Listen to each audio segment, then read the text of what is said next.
Happy Tuesday. I hope you guys had a great week last week.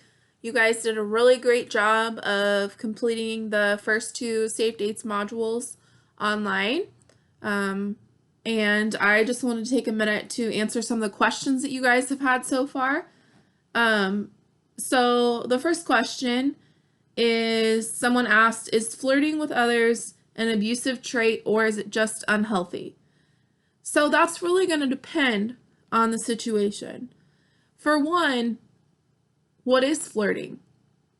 Some people are going to have different ideas about what it is. There might be something that someone would consider flirting that someone else wouldn't consider that flirting.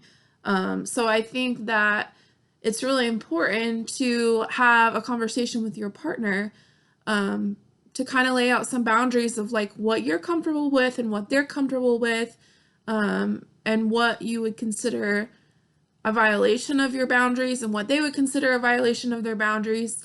Because like I said, one person might not think that they're flirting and then you might kind of feel like they are. So it's important to have that open communication and talk about what you're okay with and not okay with your partner. Now, flirting could possibly be an abusive behavior if the partner is doing it to control the way the other partner acts, feels, or thinks. If they're doing it to try to manipulate them, if they're doing it to try to make them feel bad or feel upset, then it could be an abusive behavior, but it doesn't necessarily have to be. Okay, I had two questions that were kind of similar.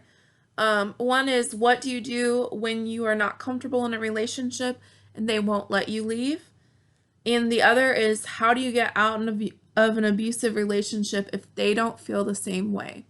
So typically in an abusive relationship, the abusive partner is not going to want the other partner to leave, and they are either going to excuse their abusive behaviors, come up with reasons why they're acting that way, or they're not going to recognize them as abusive, so they're probably not going to feel the same way or think that they're being abusive.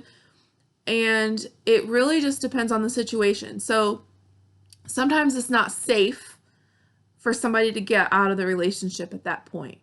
Only the partner in the relationship knows what's safest for them and what's best for them in that situation. And you guys will learn more about that when we get into the helping friends lesson. But what I would typically recommend is that they reach out and talk to somebody. Talk to someone at school, talk to a guidance counselor, or you can always contact us. Our services are completely confidential, unless somebody reported child abuse or neglect to us. We aren't allowed to tell anybody anything that's said to us, and we could go through a safety plan with an individual to kind of figure out what's safest for them, what might work for them if they're wanting to leave that relationship. I also went ahead and wrote down my email address for you guys in case anybody was interested in talking with us if they're in this situation. So here is my email address, and again, our work office number for anybody who might need that. But I would really encourage you to reach out to someone, or if somebody has a friend that's going through this, encourage them to reach out to someone and go through a safety plan, because it might not be safe at that point for them to get out. And then the last question I had, someone said, does it matter what gender you are? Basically what gender you are to be the victim. So it really doesn't matter. Both males and females can be victims.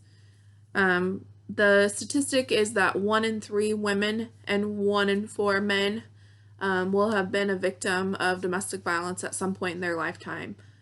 A lot of times we're thinking that women are victims, or more often victims, because women are more likely to report. A lot of males don't report what's going on because they're embarrassed, or there's kind of a stereotype in society that men can't be victims, but they absolutely can. And we actually estimate that 1 in 3 and 1 in 4 is actually probably more equal because men are not reporting as often. So it doesn't matter your gender, doesn't matter your sexual orientation, doesn't matter your race, it doesn't matter your social economic status. Domestic violence happens to anyone. So it really doesn't only happen to one gender or one group of people. It can happen to anyone. So just keep that in mind as you guys are going through the lesson. So really great questions. Please keep them coming, and I hope you guys enjoy this week's lesson. Bye.